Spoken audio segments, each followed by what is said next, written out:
Well, first of all, good afternoon. I'd like to welcome everyone to the Jack Price, Albuquerque, Bernalillo County Law Enforcement Center. We're here today to talk about a new initiative that will be taking place here with the Albuquerque Police Department. And today we're going to actually be doing the groundbreaking for our own real-time crime center. I've been having the opportunity to work with the Department of Justice and the Bureau of Justice Assistance as we talk about the future of law enforcement and specifically where law enforcement is going in the next 3, 5, 7, 10 years. And one of the things that's been identified is the implementation of smart policing centers as a method to help provide more information to first responders, not only police officers, but in the future also to fire and EMS about the possible event that they're going to. And what that is using information. One of the things that we all realize is that law enforcement has these unbelievable amounts of information. We've got multiple databases, multiple sources of information, but very often that information is not accessed until after the officer or detectives arrive on the scene. Real-time crime centers basically takes that information and has analysts gathering that information and providing it to officers as they are responding to the scene, and to give them additional information to help make the best decisions on how to handle the situation. And we'll talk more about that in just a few minutes. This partnership is truly that, a partnership. We realize we can't do this by ourselves, and we've also been recognized for having some great collaborative work with the private sector, particularly as we work forward with this project. Because there are so many pieces of technology out there, we are partnering with several different entities. We're partnering with Sandia National Labs, who will help us validate this process to show the value, and that's one of the things that has not been done anywhere else in the country where real-time crime centers have been put together. No one has validated and been able to show in a quantitative analysis how important it is and how much of a difference it makes. Motorola, a longtime partner of law enforcement for over 50 years when it comes to communications, is moving into this direction as well as smart policing and intelligence-led and predictive policing, bringing their equipment, their technology support to us, as well as IS software, ID software, and ICSS, and we'll have those folks available to talk to you as well. This time I'd like to ask Mayor Berry to come forward and talk a little bit about what Real-Time Crime Center means to him and how this is going to make our community safer for everybody. Thanks, Chief. Thanks. Well, first of all, thanks for everybody for being here. You know, we live in an exciting time. We live in a time of big data, as some people would say. And the more that we can take that data and put it into the hands of our officers, the better off they're going to be in keeping all of us safe and keeping themselves safe. It's kind of like when you're playing chess. If you can think 3, 4, 5 moves ahead, you're going to win the game. And that's what I think this really has a lot to do with the Real-Time Crime Center. It's kind of a new chapter, and I think one of the things that I'm really proud of is that we have a department and a chief that are really always trying to be innovative, trying to push that envelope, trying to make sure that the city of Albuquerque is on the forefront of best practices and innovation. And I think this is a great example. I'm going to go through a few of the details of it for you today. We have a lot of people to thank as well, a lot of public and private sector partnerships. I just spent the last hour at lunch talking about partnerships between Sandia National Laboratories and the private sector and the city and the county. Well, we have a perfect example of what it looks like when governments come together intergovernmentally, but also with those in our communities to make a difference. So when it's completed in January, the Real-Time Crime Center will be monitoring all calls for service. It's starting out as a pilot project in certain areas of town. It'll be providing officers real-time intelligence before they arrive on the scene of an incident. Currently, officers receive basic information, and I think we're at the forefront of policing as it stands today, but not nearly where we'll be when this project is completed.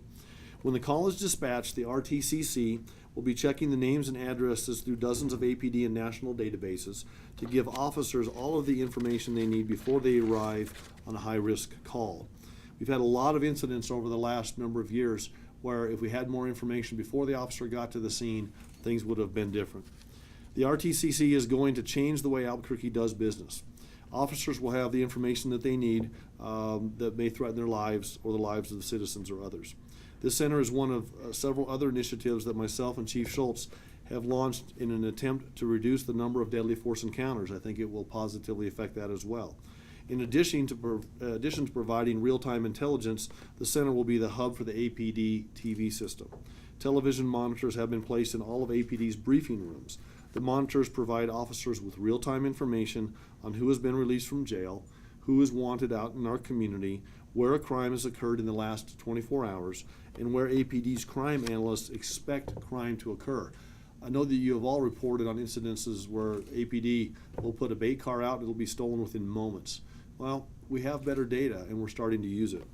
Eventually, officers will also see a 5-minute newscast prior to their briefings to let them know of certain crime trends and information that they may need to be on the lookout for.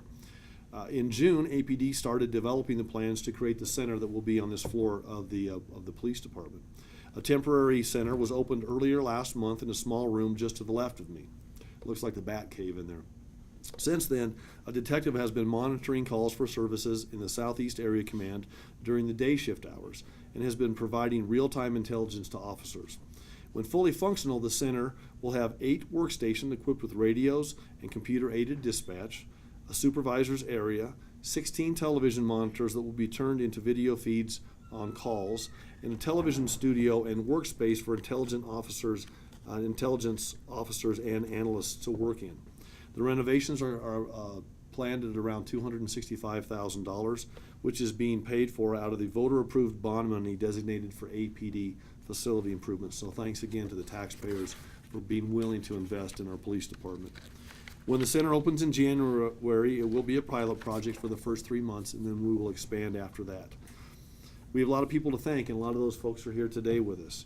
We have Ann Speed of Sandia National Laboratories, which has been analyzing data from officers receiving real-time intelligence and developing research to determine its effectiveness. So thanks to Sandia Labs. Regina Chacon of the New Mexico Department of Public Safety has been a great help. Todd Dearman of the Albuquerque-based ICSS Security Systems has been working on the video network. Jake Rose of Motorola has been providing and testing our new devices. Jim Stray, who's not with us today from IDS Software, will be testing the software.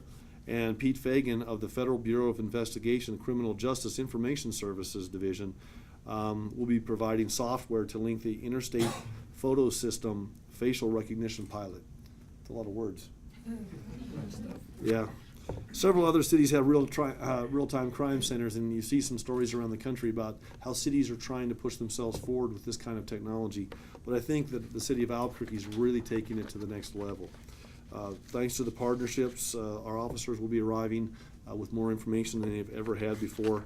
I think the outcomes will be much better, and I'm really proud of the chief and his team and all of the private and public sector partners that we have putting this together, because as we all know, public safety is job one, and we want to make sure that we're giving our officers all the data that they need to go out there and do a great job and keep themselves and our citizens safe. So thanks, Chief. Congratulations. One of the things, as the mayor said, that makes our center very unique is the centers that are currently in operation, there's only 16 of them around the country, primarily either support terrorism type events or they support investigations after they've started.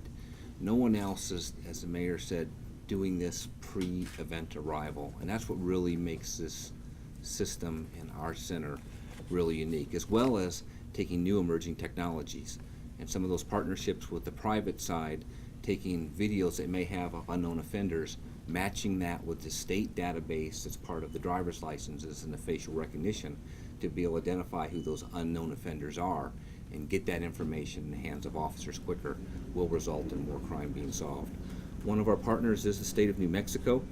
Secretary Gordon Eden was going to be here today but got called away at the last minute for another meeting. We will be sharing information with the New Mexico Fusion Center, which means we're not just going to share the information that we gather and keep it within ourselves. We're going to share it throughout the region, because we all know criminals don't stop at the city or the county limits. And from the New Mexico Department of Public Safety, we have Ron Burton today to say a few words. Thank you, Mayor Schultz.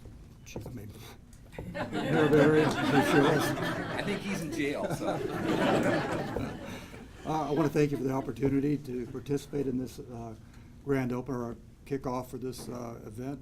When we first learned of this, we recognized its importance to law enforcement and public safety, and we look forward to being a part of this and offering our full support and throughout the whole event. Thank you.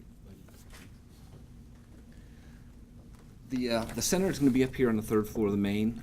It's going to be just over here to the right. We're going to go in. We're going to do a wall breaking. As the mayor said, when this is open, this will be a state-of-the-art facility. It's going to give us the ability to take time right now that's not really being capitalized and used in the way it should be. We do a lot of analysis, and we're always trying to look to improve efficiencies. We know right now it takes 1 minute and 21 seconds on average from the time that first ring happens in our emergency communication center out at 911 to the time the information is entered into a system prior to the officers being dispatched. We know for a priority 1 event, which is the most serious events, right now it takes an average of 3 minutes and 38 seconds for those officers from the time they're sent to the time they knock on the door or ring that doorbell. Our goal is to take that 3 minutes and 38 seconds, and instead of just having that being used as drive time, which it is now, is to have a series of analysts behind the scenes that are looking for information. Not only information about previous events that's occurred at that location, but what else has been occurring in that neighborhood. What about the people that we might be encountering? What about things that have happened at the house next door on both sides, as well as doing some advanced overlays. A perfect example of, I think, where we think this will make a big difference. We receive a phone call of somebody screaming or yelling in the neighborhood at 2 o'clock in the morning. There's no other information. The person who is called in does not want to be contacted. It's just a call of somebody screaming or yelling. Right now, that call would get an officer respond, and an officer would patrol the area in the neighborhood and looking to see if there's anything suspicious or out of the ordinary. If they don't see anything, there's nobody to contact, they will go back into service, what we call 10-8. The Real-Time Crime Center will have the ability to check that neighborhood and search that neighborhood to see if there's anybody in the neighborhood who maybe has a temporary restraining order that's been issued. And what we hope to see is that there may be an address on that block where there is now an active temporary restraining officer. Well, we would have our officers then go to that address to make sure that that person is okay. And it may be somebody who's been a recent victim of domestic violence, and that screaming or yelling might have come from that house. We do not know that now. So the Real-Time Crime Center will allow us to have that type of capability. And again, in the hands of the officers prior to arriving at the neighborhood.